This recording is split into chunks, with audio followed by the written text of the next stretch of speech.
अरे जियो जियो मालिक, बहुत अच्छे।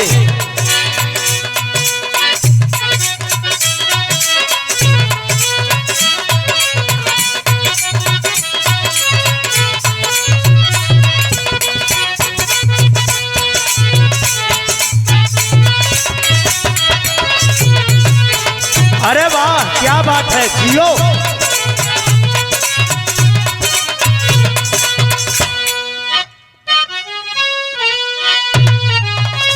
वाह वाह, बहुत अच्छे।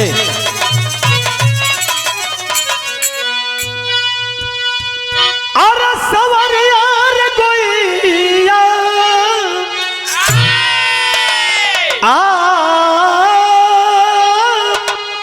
ओ राम।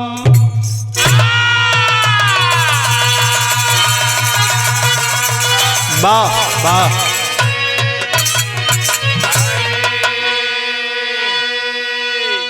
साथियों, हम बालचरण यादव एवं साथी बाबा किनाराम स्टूडियो से एक श्रद्धांजलि गीत गाने जा रहा हूं। अपने कवि जी गणेश खलीफा, गणेश गुरु के घराने रामलाल खलीफा के शिष्य नरेश कवि जी अब इस दुनिया में नहीं रहे। आप लोग जानते हैं कि जिन्होंने मुझे बचपन से पाला पोसा, सिखाया, गवाया और कहां से कहां तक पहुंचा दिया, वह पिता समान गुरु की मैं आज श्रद्धांजलि गाने जा रहा हूं। जरा गौर करें साथियों, कहना है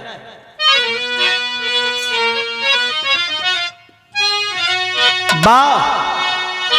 संस्कृति सभ्यता को सजो कर सजे, संत संगीत साधक कहाता कभी है। चेतना चक्षु चैतन्य चित्त को करे, चाँद सूरज को दीपक दिखाता कभी है। हम सफर की डगर डगमगाए नहीं, सारथी श्याम सा रण जिताता कभी है। देश सेवा में शक्ति कलम की कसे, राजमणि काट पर कली बिछाता कभी है।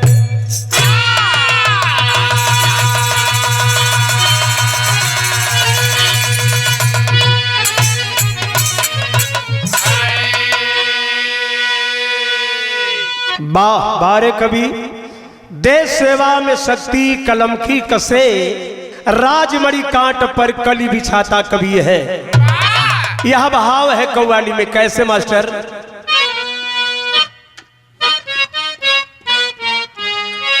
वाह, अरे जियो मालिक जियो, वही गीत है। अरे ऐसा पहली हो, ऐसा पहली बार हुआ है।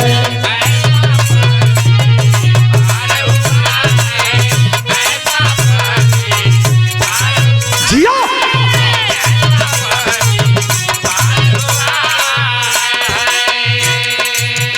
ऐसा पहली बार हुआ है।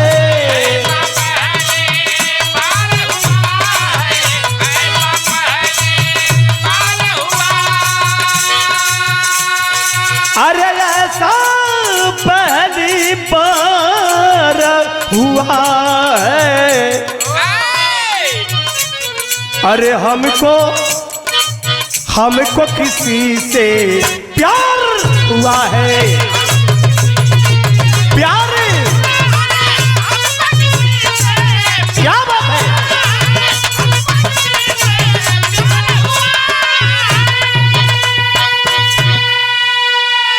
वाह लेकिन हमारे कवि जी बिरहा में लिखे हैं कैसे भैया, बहुत अच्छे। कैसे?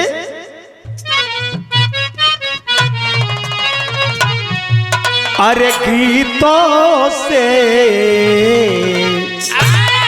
अरे गीतों से सिंगार हुआ है,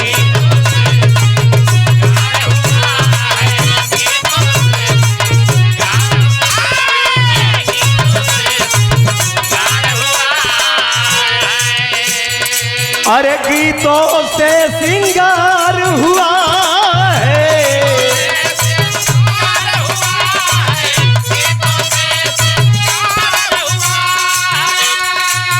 अरे गीतों से अरे सिंगार हुआ है, अरे गीत गजल गुलजार हुआ है।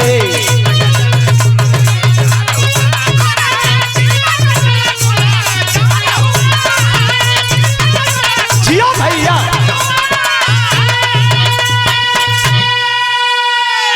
ए भैया यही जैसे कहानी का शुरुआत हो मास्टर। कैसे?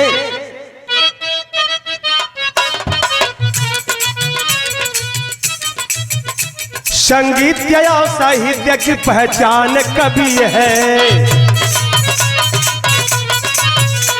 पुलकित पराग पंखुड़ी मुस्कान कभी है, संगीत साधना के तो तान कभी है, सच सच कहूँ जी मेरा तो भगवान कभी है, गंगा के तट जमालपुर किसान कभी है, मोहम्मदपुर तिरगावा के संतान कभी है, बद्दू पिता खरपति मायरमान कभी है, माटी का तिलक करते पुजमान कभी है, माटी का तिलक करते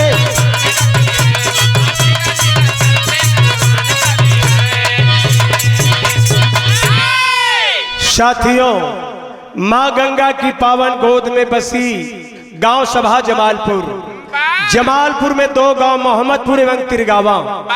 मोहम्मदपुर में चंद्रिका कवि और तिरगावा में श्री राम नरेश यानी नरेश कवि। चंद्रिका कवि की अमर कथा आप सुन चुके हैं। श्री नरेश कवि का जन्म 1 फरवरी 1943 को तिरगावा में मां खरपति देवी के गौरवशाली गोद से हुआ। श्री बद्दू यादव पिताजी थे। कवि जी 4 भाइयों 2 बहनें थीं। कवि जी की प्रारंभिक शिक्षा मारूपुर एवं टांडा कला में सकलडीहा डिग्री कॉलेज से स्नातक किए। कक्षा 9 में ही चंद्रिका कवि जी का साथ मिला। संगत का असर होने लगा। लोकगीत छोटे छोटे लिखते। बीए पास करने के बाद कवि जी रेलवे में जबलपुर में नौकरी करने लगे। 3 माह बाद बहुत गंभीर रूप से बीमार हो गए। नौकरी छोड़कर घर चले आए बाबू। फिर चंद्रिका कवि का साथ मिला और अब कलम बिरहा की ओर चलने लगी। बिरहा लेखन प्रारंभ हो गया। चर्चा होने लगी। एठे तर्ज बदल गई मास्टर साहब। कवन तर्ज भैया?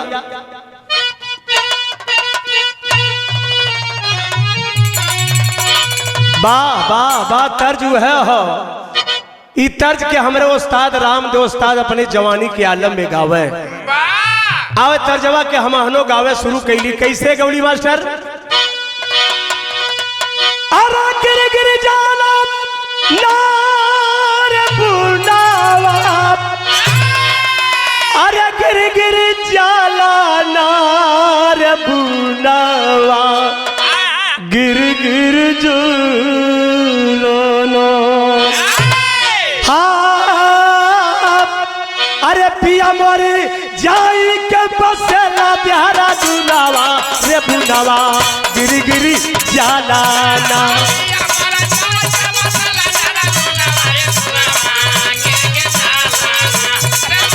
बहुत अच्छे।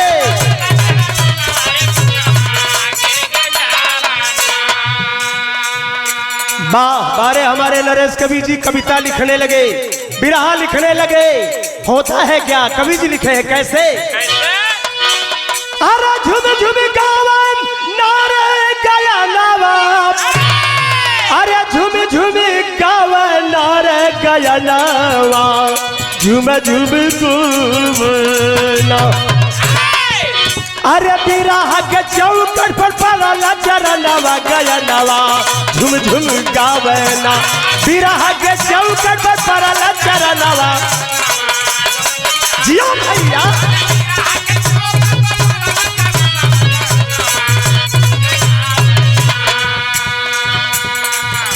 अरे आगे आगे कभी चंद्रिका, पीछे नरेश जी आवे हो रामा, पीछे नरेश जी।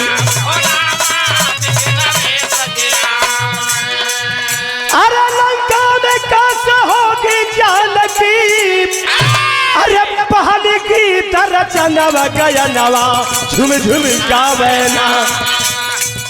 अरे के हो कहवा कली खत गनवा गया नवा, झुम झुम गावना।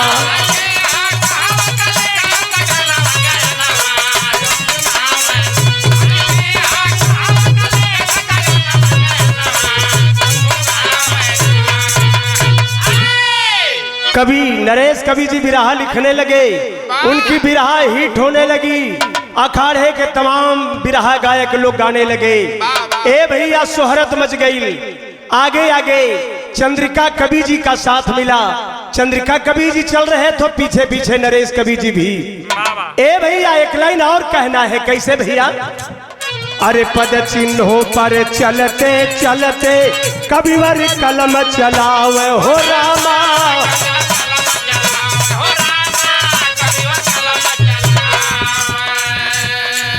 अरे राम नाम बचन चंद्रिका, अरे राम नाम बचन चंद्रिका, कबू जल मनवा गया नवा, झुम झुम गावना। अरे ताली बाजल बढ़ल खन दनवा गया नवा, झुम झुम गावना।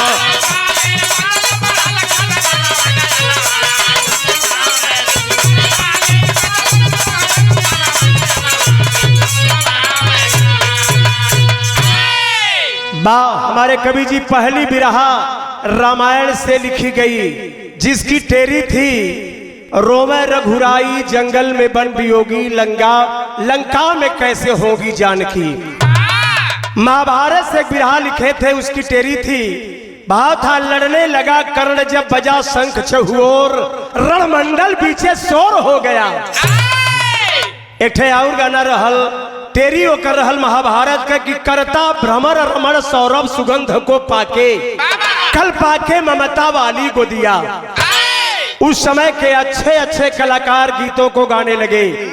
सर्वप्रथम राम खेलावन पुजारी, रामदेव प्रधान तिरगावा, घुरभारी यादव मोहम्मदपुर, दीनानाथ मोदी अवधू राय, रामजी यादव मधुपुर, परमानंद यादव सिकंदरपुर, शिवमूर्त यादव खगवल फगुइया।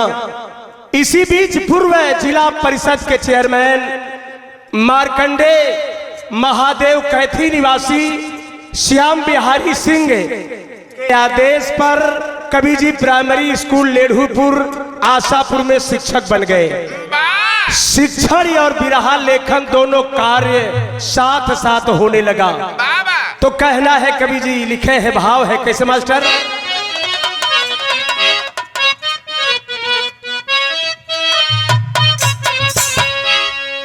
वह गीत कैसे? अरे जब प्यारे हो, जब प्यार किया तो डरना क्या।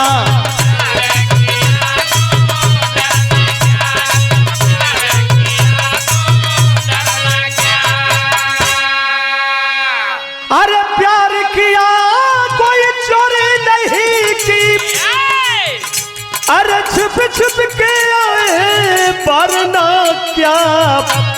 जब प्यार किया तो मार मार मार, यह गीत था। लेकिन कैसे मास्टर कहना है? अरे बिरहा का, अरे बारे ब्रिजेश बाबू, अरे बिरहा का बगैचा सुहावन लागे हो।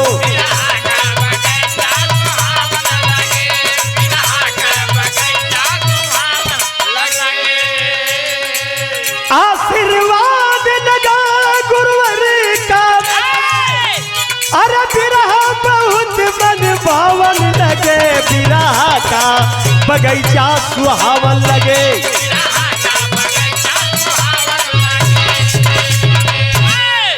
अरे सोभिया नटनिया इस्माइल का गाना, अरे बोहा में सवरू दादा फसाना। अरे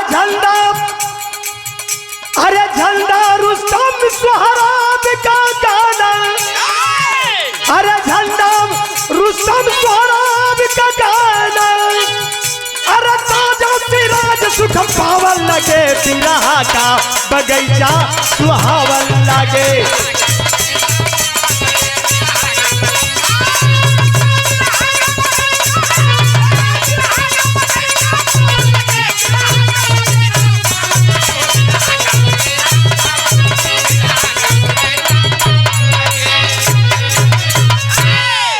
ए बाबू लेखनी लहरा रही है। इसी बीच कवि जी का ट्रांसफर रामपुर कला चकिया सिकंदरपुर के पास हो गया। वहां पर अपने ही अखाड़े के कवि सियाराम भी शिक्षक थे। 1 किलोमीटर दूर सुखनंदन खलीफा का घर। बिरहा लेखकों का जमावड़ा हो गया। बिरहा में छाप लगा सियाराम कवि नरेश के, चंद्रिका का नाम नहीं। नरेश कवि, नंदलाल कवि सकलडीहा, सियाराम कवि चकऊपुर, सभी अध्यापक। चंद्रिका कवि ने एक बिरहा लिखा जिसका टेरी थी, बरसे नैन घटा फिर भी जलती है छाती, सुहाती ना सेवाती पपिहा। तुरंत नरेश कवि जी ने भी एक बिरहा लिखा जिसकी टेरी थी, पावन पावस बीता बना पपिहा पागल, भुलायल बैरी बादल रहिया। एक क्रांतिकारी बिरहा हंगामा मचा रही थी जिसकी टेरी है, बजने लगा लाश पर इनकलाब का बाजा, जनाजा जब शहीदों का चला। रामदेव उस्ताद, रामधारी, बेचन, मुस्तफा, राम कुंवर, सामू, सुरेंद्र राय, मोहन प्रधान, गायकों की लंबी लाइन लग गई। माँ सरस्वती गुरु महाराज जी की कृपा है साथियों। एठे तर्ज बदल गिल मास्टर, कैसे बाबू?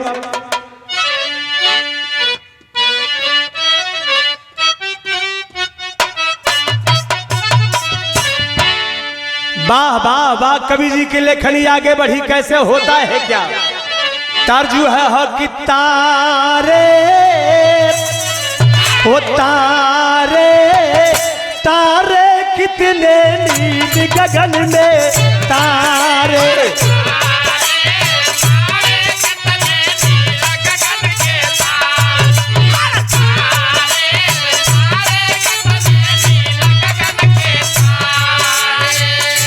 वाह। लेकिन हमारे कवि जी लिखे, क्या लिखे हैं मास्टर? अरे प्यारे,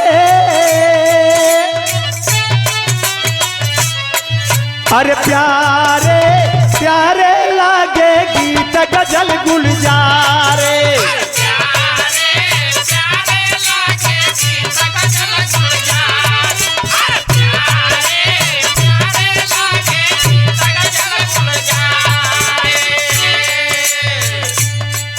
अरे नौ सदियों का गाना सुन,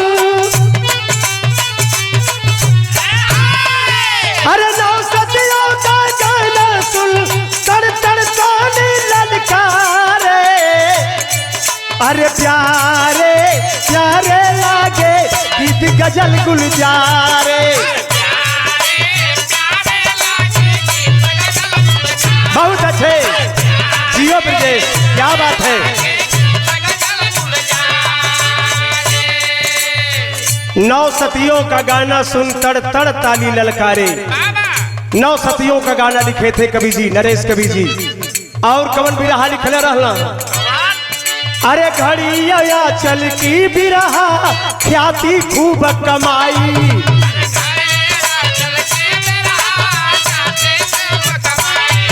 अरे घड़िया चल की बिरहा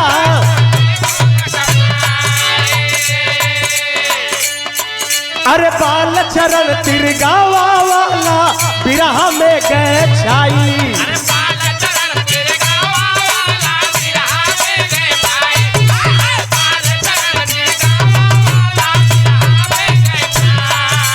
तन मन धन सब किए समर्पित तन मन धन सब किए समर्पित धन कबीर जी हमारे प्यारे प्यारे लागे गीत गजल गुलजारे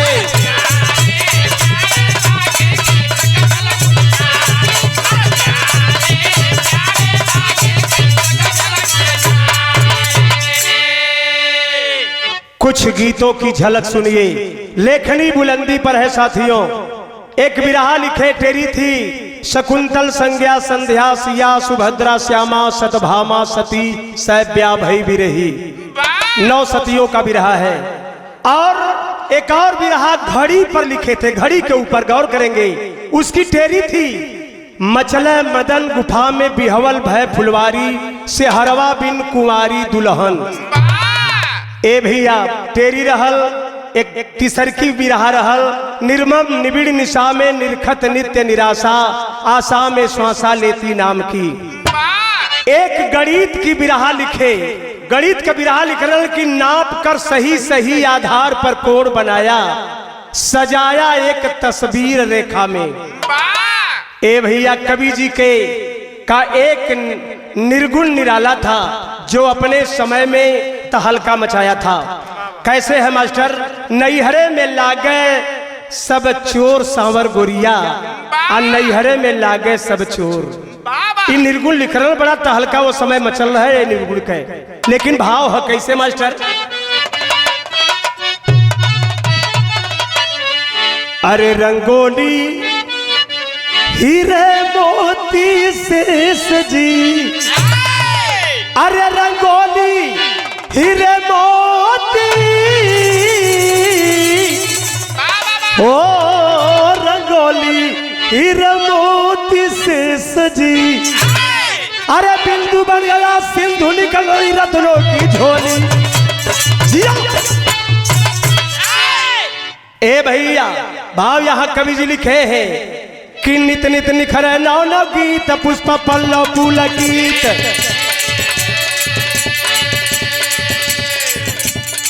सपना सफल दुख सोह स्वगरो संगीत साधना नूरे नरगी से नवनीत रस छंद अलंकार से प्रीत महफिल मुग्ध मनोहर मन को मोह मीत साधना नयन चुराए चना चीत बदल भी मना इनके तीत सोह सुर में सुषमा सुमन सरी सर्वभीत साधना नाजुक बेला बोला तीत नाजुक बेला बोला तीत रण में होगी कैसे जीत जिंदगी जहर जबर जख्मी जिगर जगीत साधना जिंदगी जहर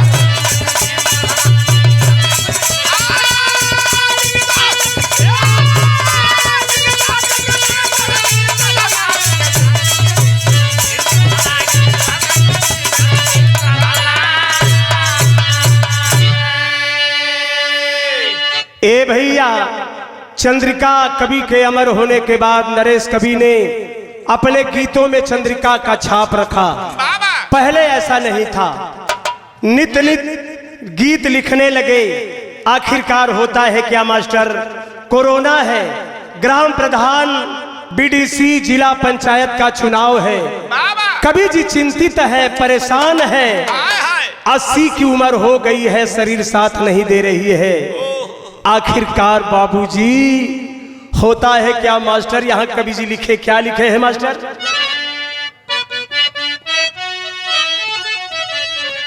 वाह! अरे समय से हर राम अरे समय से हर राम अरे श्याम शिवा जोगिया हो अरे समय सतावा सीना तान रे बेदरादी। लेकिन ई तर्ज हो कवि जी भाव लिखे हैं विदेशिया के अंदर कैसे 80 की उम्र हो चली है, अरे भैया बीमार गुरुवर, अरे भैया बीमार गुरुवर, अरे काम ना दबाई कार, अरे गाँव घर सब पर सानरे बेदरा।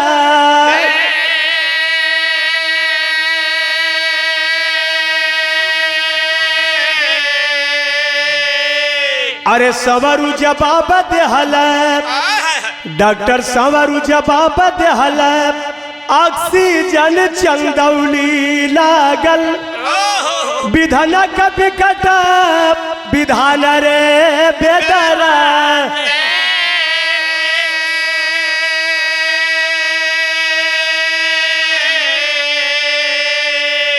ए बाबू आखिर वह दिन आ गया, वह तारीख आ गई। अरे 2 मई 21 टूटल बजर का पहाड़ावा रे, अरे किलावा ढहला समाप सान रे बेदरा।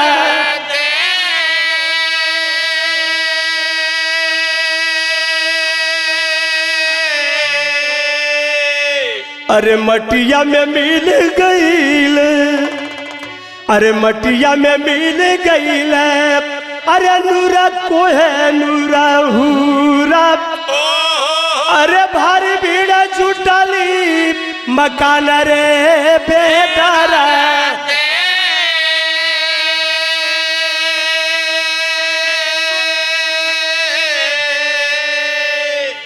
ए भैया देखें, मौत को तो एक बहाना चाहिए, किला बना है तो जरूर ढहेगा, यही सच्चाई है।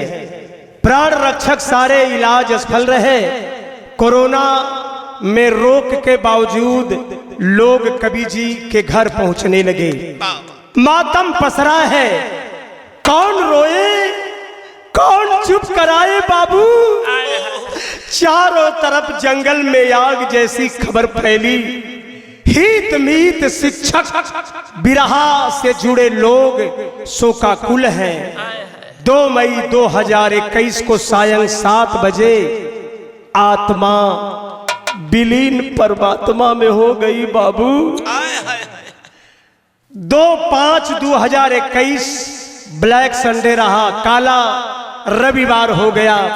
बिरहा बहार थी, आज बिरहा वियोगन हो गई। तो कवि जी को लिखना पड़ा, कैसे मास्टर कहना है।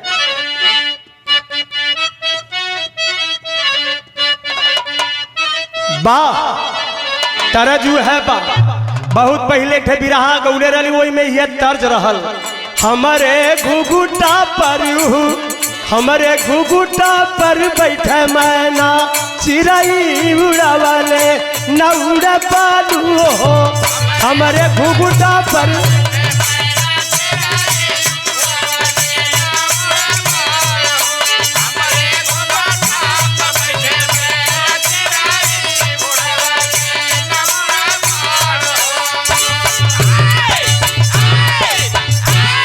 आए है बाबू, कभी जी इस दुनिया में नहीं रहे, प्राण पखेरु उड़ गए। उनके छोटे भाई गणेश भैया रो रहे हैं, उनका सर ले करके गोदी में और कह रहे हैं, क्या करे बाबू। अरे काहे मौन व्रता हो, अरे काहे मौन व्रता धाइला, बिरानवा गणेश भैया रोवत बाटे हो। व्रत धाइला बिरानवा गणेश भैया,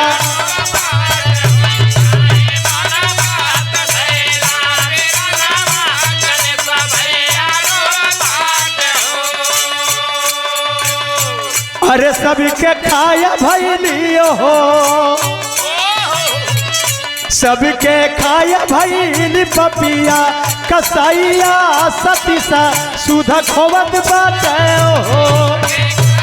भैली पपिया कसाइया सतीसा सुधा खोवत बाटे हो।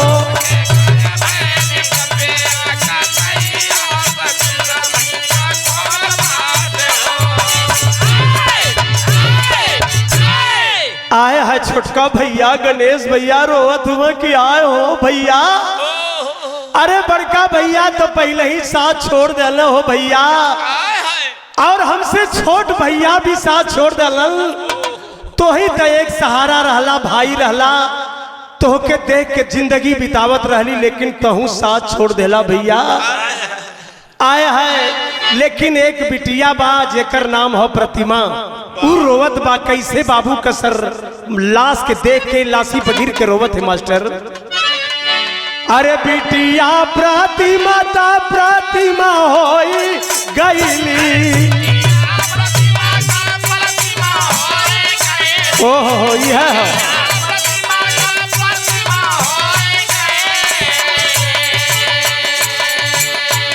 प्रतिमा बाबू के लसिया पे गिर के रोवत है कि ये बाबू कहीं से आवत रहला, दुआरे खड़ा हो के बुलावत रहला कि प्रतिमा बिटिया दरवाजा खोला, खाना ले आवा, हम आए गईली, बाल चरण के बिराह में गैल रही है, आए गईली खाना ले आवा।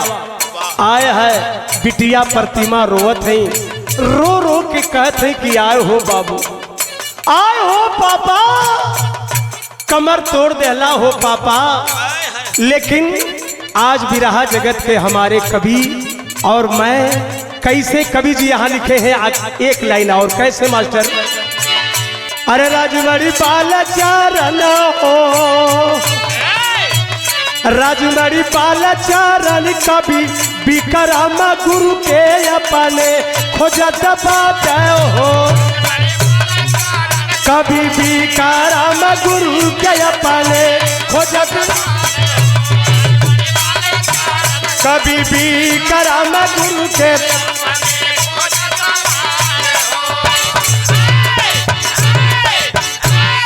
ए बाबू पूरा परिवार रो रहा है, जो चुप करा रहा है वह भी रो रहा है।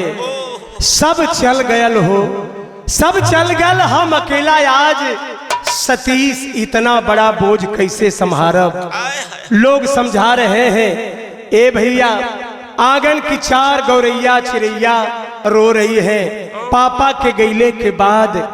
कभी पापा पेड़ पर हमहन के घोंसला लगल और पलले पोसले, आज पेड़वे नाबा, अब हमहन का ठिकाना कहाँ लगी। लोग बच्चियों को सीने से लगा करके समझा रहे हैं, लेकिन आंसुओं के सागर में सब बह जा रहे हैं। भाव लगल मास्टर पापट में कैसे।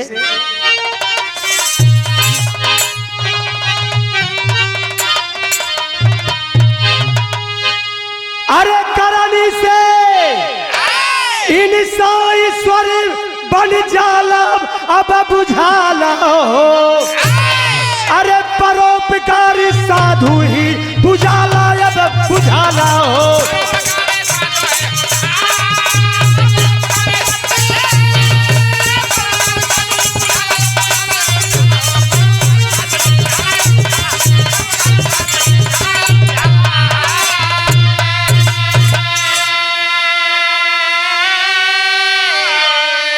अरे राजमणि मणि ही न हो गए, अरे लागे जग अधियारा हो, अरे प्यारे लाल गंगा राम राम चरण, अरे रमेश के दुखिया पारा हो, अरे सूर श्याम सुरेश सरवन कबीर पोरे पोर पिराला अब बुझाला हो। अरे मुसाफिर महेंद्र राधे श्याम दुख साला अब बुझाला।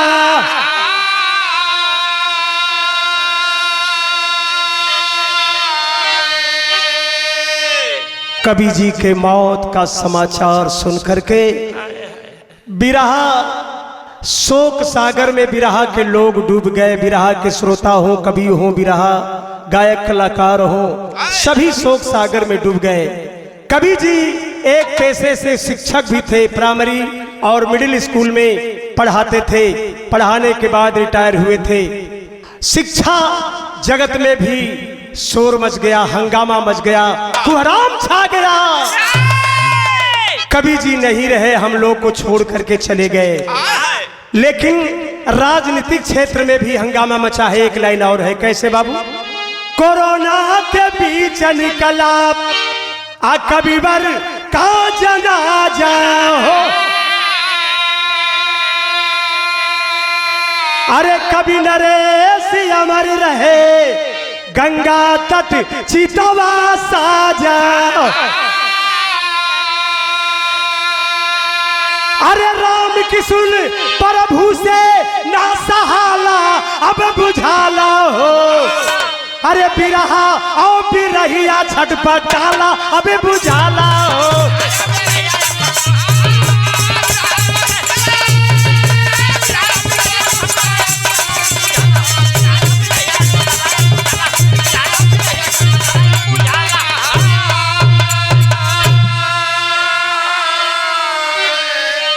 ए बाबू, इलाका दुखी है। मोहम्मदपुर में साधवानंद ज्ञानी जैल सिंह, बाबूराम यादव बहादुर, ए भैया चंद्रहास, उमा शंकर सिंह यादव, राम वृक्ष छोटे लाल नवनीत, मारूपुर से विजयी यादव, राकेश रोशन दुखरन, सरौली से अवधेश नेता लालता, प्रमुख और शिक्षक गण सभी लोग रो रहे हैं। सबके आंखों में आंसू है। पूरा शिक्षा जगत, बिरहा जगत मरमाहत है कवि जी के मौत का समाचार सुन करके। एक बात हमारे राजमणि कवि जी लिखे हैं आल्हा के अंदर, कैसे मास्टर?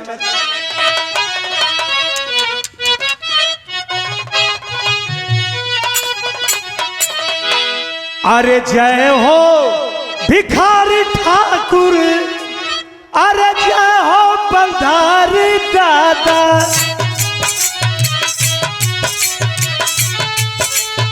नरेश कवि का गीत सारे जग में रहा छाए।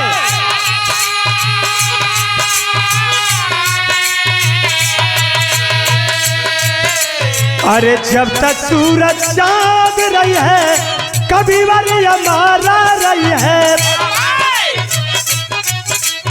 अरे या प्रयास सब उनके हाथ बा।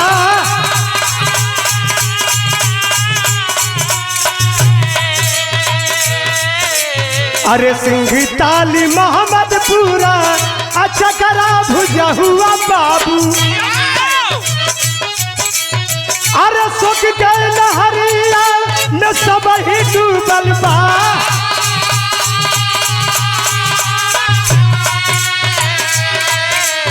अरे राम प्रसाद काया कमला, असिया राम दुखी बात है। क्या बात है जियो? अरे जगदीश मनोहर नरसिंह कबिया सहाय,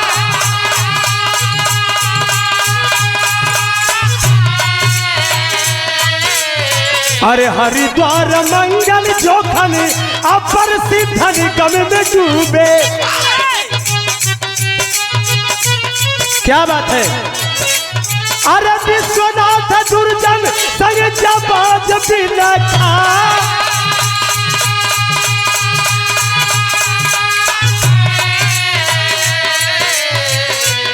और घराने से कौन कर रो रहा है सदर आल हमें मास्टर, कैसे?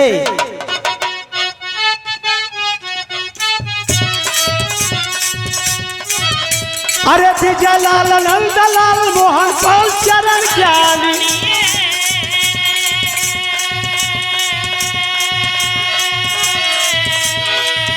अरे काशीनाथ सुरेंद्र मल्लू परसु झंख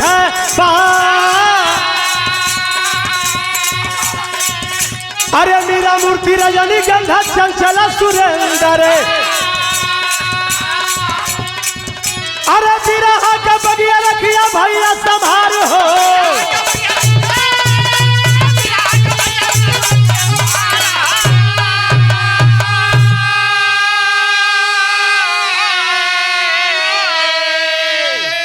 साथियों, चंद्रिका कवि ने लिखा, आदमी चला जाता है कीर्ति अमर होती है, सावनी गुजर जाने पर जल की कदर होती है।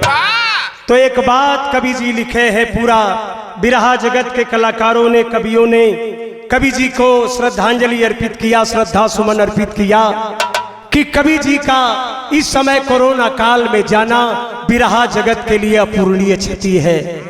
और शिक्षकों ने भी जहां तहां अपना जो है श्रद्धांजलि व्यक्त किया। शिक्षा जगत के कवि जी शिक्षक थे और ब्लॉक अध्यक्ष भी थे और जनपद चंदौली के शिक्षकों के जिला अध्यक्ष भी थे।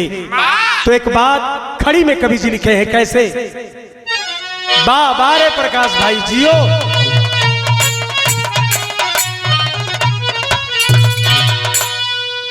तनी पंधारी दादा वाला है बाबू, कैसे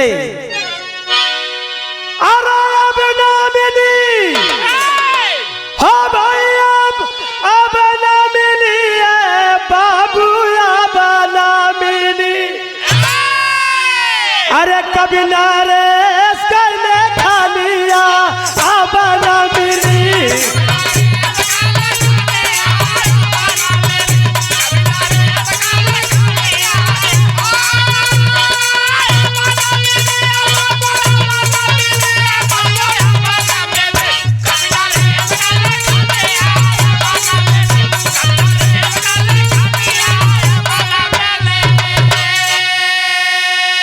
अरे लोकगीत बिरहा भोजपुरी का शान हो, अरे सब सुथरा बिरहा से बढ़ला सम्मान हो।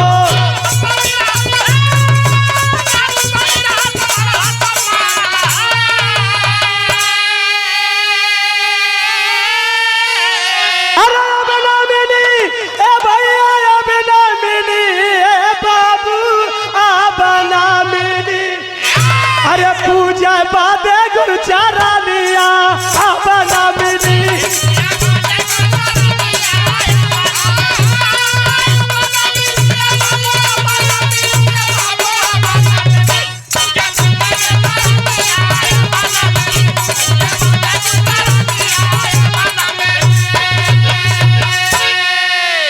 साथियों, कवि जी का जब देहावसान हुआ, मैं भी जिला पंचायत का चुनाव लड़ रहा था और बड़े दुख की बात है कि शाम 2 मई को सुबह मतगणना हो रही थी। शाम को कवि जी 7 बजे इस दुनिया को छोड़े, लेकिन मुझे नहीं बताया गया।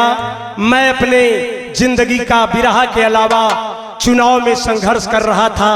आखिरकार जब मेरे गुरु चले गए तो मैं भी चुनाव हार गया और मैं भी मतगणना स्थल चहनिया से छोड़ करके वापस घर चला आया। मात्र 500-600 वोट से चुनाव हार गया। साथियों, कवि जी एक शिक्षक थे, स्वयं कुशल खिलाड़ी थे, फुटबॉल, वॉलीबॉल, कुश्ती के।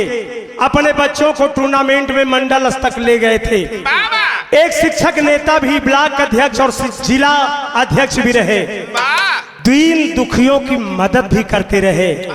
उन्हें अखिलेश जी द्वारा लखनऊ में सम्मानित भी किया गया और कुशल कवि बिरहा गायकों और कवियों के लिए आदर्श रहे। इसलिए हम भारत सरकार से मांग करते हैं कि उन्हें भारत रत्न से सम्मानित किया जाए, जिसके वह सही हकदार हैं। तो मेरे गाने का आखिरी भाव कहना है कैसे,